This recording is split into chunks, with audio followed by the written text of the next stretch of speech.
অবশেষে সমুদ্রে ভাসল বিশ্বের সবচেয়ে বড় প্রমত্তরী আইকন অব দ্য সিজ। কেবল জাহাজই নয়, সমুদ্রে ভাসমান বিশ্বের সবচেয়ে বড় ওয়াটার পার্কও এটি। ফ্লোরিডার মায়ামি বন্দর থেকে প্রথম যাত্রা শুরু করে এই বিলাসবহুল আইকন অব দ্য সিজ, যাকে প্রথম দেখায় মনে হয় সাগরের অন্তহীন নীলের মাঝে বয়ে চলা আস্ত এক মায়ার শহর। অবাক করা বিষয়, ছোটখাটো একটি শহরের সকল মানুষকেই ধারণ করার ক্ষমতা রাখে এটি। এতদিন বিশ্বের সবচেয়ে বড় প্রমত্তরী ছিল রয়্যাল ক্যারিবিয়ানের ওয়ান্ডার অব দ্য সিজ।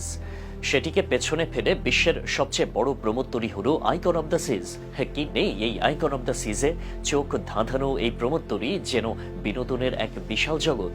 প্রকাণ্ড জাহাজের পুরোটাই বিলাসিতার রসদে টইটুম্বুর। যাত্রীদের বিনোদনের সাগরে ভাসাতে জাহাজটিতে রয়েছে 20টি ডেক, 7টি সুইমিং পুল, 6টি ওয়াটার স্লাইড, যার রীতিমতো রাজকীয় এক আয়োজন।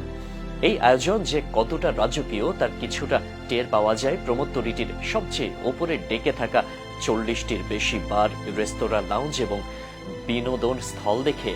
এরপরেও যদি একঘেয়েমি লাগে, তাহলে যাত্রীদের বিনোদন দেওয়ার জন্য 50 জন সঙ্গীত শিল্পী এবং কমেডিয়ানও আছে এই তরীতে, যেখানে খুব সহজেই সময়কে উপভোগ করতে পারবে যাত্রীরা।